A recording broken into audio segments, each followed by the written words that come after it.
Very good morning and very very warm welcome. आप सभी बच्चों का हमारे चैनल जिसका नाम है एग्जामपुर में बहुत बहुत स्वागत है। मैं शुभम सिंह आपके सामने फिर से करंट अफेयर्स के कुछ क्वेश्चंस और वो क्वेश्चंस जो कि आपके एग्जाम के पॉइंट ऑफ व्यू से बहुत ज्यादा इंपॉर्टेंट होने वाले हैं उसको लेके आया हूं। तो बढ़ते हैं आज के पहले क्वेश्चन की तरफ। आज 20 जून है तो देख लेते हैं 20 जून से रिलेटेड कौन से वो इंपॉर्टेंट क्वेश्चंस है जो कि आपके एग्जाम के पॉइंट ऑफ व्यू से बहुत ही ज्यादा इंपॉर्टेंट हो सकते हैं। भारत ने किस देश में एनसी इंटरनेशनल एनिमेशन फेस्टिवल 2023 में पहली बार भाग लिया है? इंग्लिश में पढ़ते हैं। In which country India participate for the first time in the Annecy International Animation Film Festival. आपको बताना है कि ये जो एनिमेशन फिल्म फेस्टिवल है इसको किस देश ने होस्ट किया था, यानी किस देश ने इसकी मेजबानी की थी। तो याद रखिएगा, फ्रांस इसकी मेजबानी हर साल करता है और ये जो फेस्टिवल होता है ये एनिमेशन को डेडिकेटेड होता है, यानी कि ये जो फेस्टिवल है प्यारे बच्चों ये एनिमेशन को डेडिकेट किया जाता है। अगर मैं बात करूं इस एनिमेशन फेस्टिवल को ऑर्गेनाइज कौन कौन सी बॉडी कराती है, तो याद रखिएगा फ्रांस गवर्नमेंट इसको ऑर्गेनाइज कराती है। सबसे पहले इसका जो ऑर्गेनाइजेशन होता है वो होता है 1960 में। जी हाँ, 1960 में सबसे पहली बार इसका सेलिब्रेशन होता है। भारत पहली बार इसमें पार्टिसिपेट कर रहा है और इसीलिए ये क्वेश्चन आपके एग्जाम के पॉइंट ऑफ व्यू से बहुत ज्यादा इंपॉर्टेंट है। साल 2023 में भारत पहली बार इसके अंदर पार्टिसिपेट कर रहा है। ये जो फेस्टिवल होगा ये 11 जून से लेकर 17 जून तक होने वाला है, यानी कि इसका ऑलरेडी आयोजन किया जा चुका है। अगर मैं बात करूं कि इस फेस्टिवल के अंतर्गत जो चर्चा का विषय होगा, यानी कि जो टॉपिक ऑफ डिस्कशन होने वाला है वो ऑब्वियसली एनिमेशन से रिलेटेड होने वाला है, गेमिंग से रिलेटेड होने वाला है, कॉमिक्स से रिलेटेड होने वाला है, साथ ही साथ विजुअल इफेक्ट से रिलेटेड होने वाला है। यानी कि ये जो इंटरनेशनल एनिमेशन फेस्टिवल है इसका आयोजन फ्रांस के अंदर हो रहा है। ये लगभग 1960 से लगातार चली आ रही है। भारत पहली बार इसके अंदर पार्टिसिपेट कर रहा है। इसका आयोजन 11 जून से लेकर 17 जून 2023 के बीच में होने वाला है, जो कि ऑलरेडी कंप्लीट हो चुका है। अगर मैं बात करूं इंडिया की जो पवेलियन है जहां से इंडिया ने इसमें पार्टिसिपेट किया था, उस पवेलियन का नाम रखा गया है सरस्वती अंध्र। आई होप पहला क्वेश्चन आप सभी के मन में क्लियर होगा। पहला क्वेश्चन आपके सामने था एक इंटरनेशनल एनिमेशन फेस्टिवल के बारे में जिसका आयोजन हर साल फ्रांस करता है। कब से कर रहा है, तो 1960 से। और इसमें इंडिया पहली बार पार्टिसिपेट कर इंडिया जो है ये पहली बार इसमें पार्टिसिपेट कर रहा है। तो इससे रिलेटेड जो भी इंपॉर्टेंट जानकारी थी वो मैंने आपके सामने डिलीवर कर दी। अगले क्वेश्चन की तरफ आते हैं। अगले क्वेश्चन आपके सामने ये रहा। The world bank has initiated it's first ever project dedicated solely to road safety in South Asia with the agreement with which country? विश्व बैंक ने किस देश के साथ एक समझौते के साथ दक्षिण एशिया में पूरी तरीके से सड़क सुरक्षा के लिए समर्पित अपनी पहली परियोजना को शुरू किया गया? देखिए यहाँ पे वर्ल्ड बैंक की बात हो रही है। आप सभी को पता है कि वर्ल्ड बैंक एक बहुत ही इंपॉर्टेंट ऑर्गेनाइजेशन है जो कि डेवलपिंग कंट्री साथ ही साथ जो अंडर डेवलप कंट्रीज होती हैं उनको लोन प्रोवाइड करने का काम करती है। इसने हाल ही में किस देश के अंदर एक डेडिकेटेड रोड सेफ्टी के लिए, यानी कि विश्व बैंक ने हाल ही में रोड सेफ्टी को और भी ज्यादा बेहतरीन करने के लिए किस देश के अंदर एक प्रोजेक्ट को लॉन्च किया है, एक समझौता किया है और उसके अंतर्गत क्या होने वाला है, तो रोड सेफ्टी की बातों पर ध्यान दिया जाएगा। तो याद रखिएगा ये समझौता हुआ है बांग्लादेश सरकार के साथ। याद रखना भैया कि वर्ल्ड बैंक जो है वो बांग्लादेश के साथ एक डील को साइन करता है जिसमें वर्ल्ड बैंक बांग्लादेश के अंदर रोड सेफ्टी के लिए कुछ इन्वेस्टमेंट करने वाला है। आइए जानते हैं पूरे न्यूज के बारे में। सबसे पहले हम पढ़ते हैं वर्ल्ड बैंक के बारे में। वर्ल्ड बैंक की स्थापना होती है 1944 में। एक कॉन्फ्रेंस होता है जिसे हम ब्रेटन वुड्स कॉन्फ्रेंस के नाम से जानते हैं और इसी कॉन्फ्रेंस के तहत वर्ल्ड बैंक के साथ साथ इंटरनेशनल मॉनेटरी फंड की भी स्थापना होती है। इसकी स्थापना 1944 में होती है। इसका हेडक्वार्टर आपको वॉशिंगटन डीसी यानी कि यूएसए के अंदर देखने को मिलेगा। इसके सेक्रेटरी जनरल के पद पे है अजय बंगा। जी हाँ, हाल ही में अजय बंगा जी की नियुक्ति हुई है जो कि भारतीय मूल के हैं। किस रूप में, तो सेक्रेटरी जनरल के रूप में। इन्होंने किसको रिप्लेस किया है, तो याद रखिएगा डेविड मालपास को। अजय बंगा का अपॉइंटमेंट हुआ है as a secretary general in World Bank in place of David Malpass. अगर मैं यहाँ पे मैनेजिंग डायरेक्टर की बात करूं तो मैनेजिंग डायरेक्टर के पद में भी आपको अनुशूला कंत देखने को मिलेगी जो कि भारतीय मूल की है। साथ ही साथ मुख्य अर्थशास्त्री यानी कि चीफ इकोनॉमिस्ट के रूप में आपको यहाँ पे इंदरमित गिल देखने को मिलेंगे जो कि ये भी आपके क्या हो जाएंगे, इंडियन हो जाएंगे। तो ये तीनों जो इंपॉर्टेंट पद है कहां पे, वर्ल्ड बैंक के अंदर, ये तीनों पद जो है ये भारतीय मूल के व्यक्तियों के पास है। ठीक है, अगर मैं बात करूं इस प्रोजेक्ट के अंतर्गत, तो ये जो मेमोरेंडम ऑफ अंडरस्टैंडिंग को साइन किया गया, यानी कि एक समझौता को साइन किया गया किसके द्वारा, वर्ल्ड बैंक और बांग्लादेश के द्वारा। ये जो समझौता है ये कितने मिलियन यूएस डॉलर्स का है, तो याद रखना वर्ल्ड बैंक जो है वो बांग्लादेश के अंदर रोड सेफ्टी को बढ़ावा देने के लिए 358 मिलियन डॉलर्स जो है वो इन्वेस्ट करने वाला है। इस इन्वेस्टमेंट का मेन मोटिव क्या है मेरे बच्चों, तो इस इन्वेस्टमेंट का मेन मोटिव है सड़क दुर्घटनाओं के कारण होने वाली मौतों और चोटों को कम करना, यानी कि reducing fatalities and injuries caused by road crashes. जो सड़क दुर्घटनाएं होती हैं उसमें जो लोगों की मौत होती है या कोई लोग इंजर्ड होते हैं, तो इनकी रेशियो को कम करना, इनकी तादाद को कम करना, इसका एक मोटिव हो जाएगा। दूसरा मोटिव हो जाएगा, ये जो प्रोजेक्ट है ये किस एरिया को फोकस करने वाला है, तो बांग्लादेश के अंदर आपको दो नेशनल हाईवेज देखने को मिलेंगे।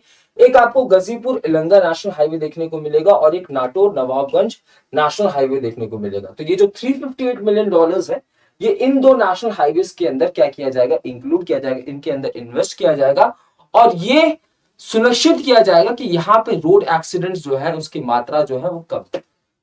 अगर मैं बात करूं यूनियन लेवल पे, ग्लोबल लेवल पे रोड सेफ्टी वीक की, तो हर साल ग्लोबल लेवल पे रोड सेफ्टी वीक का सेलिब्रेशन होता है 15 मई से 21 मई। जी हाँ, 15 मई से 21 मई तक हम रोड सेफ्टी वीक का सेलिब्रेशन करते हैं और इस बार का जो थीम है वो है सतत परिवहन, यानी कि सस्टेनेबल ट्रांसपोर्ट। इसका जो पहला एडिशन कंडक्ट कराया गया था किसका, रोड सेफ्टी वीक का, वो कराया गया था साल 2007 में और इसका आयोजन किया गया था WHO यानी कि वर्ल्ड हेल्थ ऑर्गेनाइजेशन के द्वारा, साथ ही साथ यूनाइटेड नेशंस यानी कि संयुक्त राष्ट्र के द्वारा। अगर मैं बात करूं इंडिया अपने लेवल पे भी रोड सेफ्टी वीक को सेलिब्रेट करता है, यानी कि नेशनल रोड सेफ्टी वीक की मैं बात कर रहा हूं, तो इसका सेलिब्रेशन होता है 11 से लेकर 17 जनवरी के बीच में और इस बार जो इसका सेलिब्रेशन हुआ था वो स्वच्छता पखवाड़ा के अंतर्गत हुआ था। तो क्वेश्चन की तरफ दोबारा आते हैं। क्वेश्चन आपसे ये पूछा था कि हाल ही में वर्ल्ड बैंक ने साउथ एशिया की वो कौन सी देश है जहां पे इन्वेस्टमेंट करने की बात कही है और ये इन्वेस्टमेंट किसके लिए होने वाला है, तो वहां पे रोड सेफ्टी के लिए चीजों को इन्वेस्ट किया जाएगा, यानी कि पैसों का इन्वेस्टमेंट होगा रोड सेफ्टी के लिए। रोड्स अच्छे बनाए जाएंगे, प्रॉपर एक सिस्टम बनाया जाएगा ताकि जो एक्सीडेंट्स हो रहे हैं लगातार, जो इंजरीज हो रही हैं, जो डेथ्स हो रही हैं, उनकी रेशियो को कम किया जा सके। इसमें बहुत सारी चीजें होने वाली है। ठीक है, जैसे ये परियोजना इन दो राजमार्गों पर सड़क यातायात में होने वाली मौतों को 30% से अधिक कम करने की व्यापक सड़क सुरक्षा उपाय पेश करेगी। इसके अतिरिक्त इस परियोजना में दुर्घटना और मौतों को कम करने के लिए 5 बांग्लादेशी मंडलों अर्थात ढाका, खुलना, राजशाही, रंगपुर और मेम सिंह की सड़क चिन्ह, फुटपाथ, स्पीड ब्रेकर, यानी कि बहुत सारे स्पीड ब्रेकर्स को बनाए जाएंगे, जेब्रा क्रॉसिंग्स को बनाए जाएंगे, जिससे क्या होगा, जिससे रोड एक्सीडेंट्स में कमी देखने को मिले। यानी कि कुल जो मोटिव है वो बांग्लादेश के अंदर रोड सेफ्टी की बात यहाँ पे कही गई है। अगर मैं बात करूं अगले क्वेश्चन की, तो अगला क्वेश्चन आपके सामने ये है, which Indian state has emerged as the top achiever in wind energy for the year 2022-23? कौन सा भारतीय राज्य वर्ष 2022-23 के लिए पवन ऊर्जा में शीर्ष उपलब्धिकर्ता के रूप में उभरा है? देखिए, विंड एनर्जी, आप सभी को पता है कि दो टाइप के रिसोर्सेज होते हैं, दो टाइप की एनर्जीज होती हैं। एक एनर्जी होता है रिन्यूएबल एनर्जी और एक होता है non renewable energy. Renewable energy वो एनर्जी होता है बच्चा, रिन्यूएबल एनर्जी वो एनर्जी होता है जिसकी तादाद बहुत ज्यादा है, जिसकी तादाद इतनी ज्यादा है कि जो कभी खत्म नहीं हो सकता, जो कि कभी खत्म नहीं हो सकता एंड इनकेस ये खत्म होता है, इनकेस से अगर खत्म होता है, इसे हम रिन्यू कर सकते हैं, जैसे wind energy, solar energy, tidal energy. जो रिन्यूएबल एनर्जीज होते हैं इसकी खास बात ये होती है कि कार्बन उत्सर्जन कम करता है, यानी कि हमारी नेचर को ये कम पॉल्यूट करता है या बिल्कुल भी पॉल्यूट नहीं करता है। बट मैं वही नॉन रिन्यूएबल एनर्जी की बात करूं तो नॉन रिन्यूएबल एनर्जी में वो एनर्जीज आती हैं जिनकी तादाद कम है और जो कभी भी नियर फ्यूचर में खत्म हो सकती है, जैसे पेट्रोलियम, नेचुरल गैस, कोल, ये सारी जो एग्जांपल है नॉन रिन्यूएबल एनर्जी की एग्जांपल। अब देखो, आप सभी को पता है कि पूरी दुनिया जो है वो क्लीन एनर्जी के ऊपर फोकस कर रही है, क्लीन एनर्जी के ऊपर पूरी दुनिया फोकस कर रही है। साथ ही साथ अगर आपको याद हो कि भारत का टारगेट है कि हमें 2070 तक नेट कार्बन एमिशन वाला कंट्री बनना है, यानी कि 2070 तक हमें एक ऐसा देश बनना है जहां पे कार्बन डाइऑक्साइड तो रिलीज हो बट हम उस कार्बन डाइऑक्साइड को न्यूट्रलाइज कर दें, यानी कि हम एक ऐसा देश बनेंगे जहां पे कार्बन डाइऑक्साइड को हम न्यूट्रलाइज कर सके। साथ ही साथ हम क्लीन एनर्जी को भी बहुत ज्यादा बढ़ावा दे रहे हैं, जिसके लिए हम तरह तरह की इनिशिएटिव्स को भी लॉन्च कर रहे हैं। तो हाल ही में क्या हुआ है, हाल ही में आपसे क्वेश्चन पूछा है कि कौन सा राज्य जो है वो टॉप अचीवर रहा, कौन सा राज्य टॉप अचीवर रहा है विंड एनर्जी के मामले में, यानी कि विंड एनर्जी को बढ़ावा देने के मामले में कौन सा स्टेट जो है वो टॉप पे रहा है। आइए जानते हैं क्या न्यूज है। अगर मैं बात करूं, हाल ही में ग्लोबल विंड डे को सेलिब्रेट किया गया, यानी कि ग्लोबल लेवल पे एक विंड डे को, पवन दिवस को सेलिब्रेट किया गया, कब, 15 जून को। इसको ऑर्गेनाइज करती है विंड यूरोप नाम की कंपनी, साथ ही साथ एक ऑर्गेनाइजेशन है जिसका नाम है ग्लोबल विंड एनर्जी काउंसिल। इसका पहला आयोजन किया जाता है साल 2007 में, और इसको इसको सेलिब्रेट करने के पीछे रीजन ये है कि हम इन समारोह का फोकस ऊर्जा के व्यवहार्य वैकल्पिक स्रोत के रूप में पवन ऊर्जा के बारे में जागरूकता बढ़ाना, यानी कि विंड एनर्जी से रिलेटेड लोगों में अवेयरनेस बढ़ाना इसका मेन मोटिव होने वाला है। अगर मैं बात करूं इंडिया के लेवल पे, तो global wind day celebration India के लेवल में हाल ही में कहा हुआ है, न्यू दिल्ली के अंदर हुआ है, और वहीं पे एक सम्मान समारोह का आयोजन किया गया है। और इस सम्मान समारोह में सबसे अच्छा परफॉर्मेंस, यानी कि विंड एनर्जी की फील्ड में सबसे अच्छा परफॉर्मेंस किसने किया है, तो राजस्थान ने किया। तो याद रखिएगा, हाल ही में भारत के अंदर जो हाल में 15 मई को हमने ग्लोबल विंड डे को सेलिब्रेट किया, जिस अवसर पर दिल्ली में एक कार्यक्रम का आयोजन किया गया था।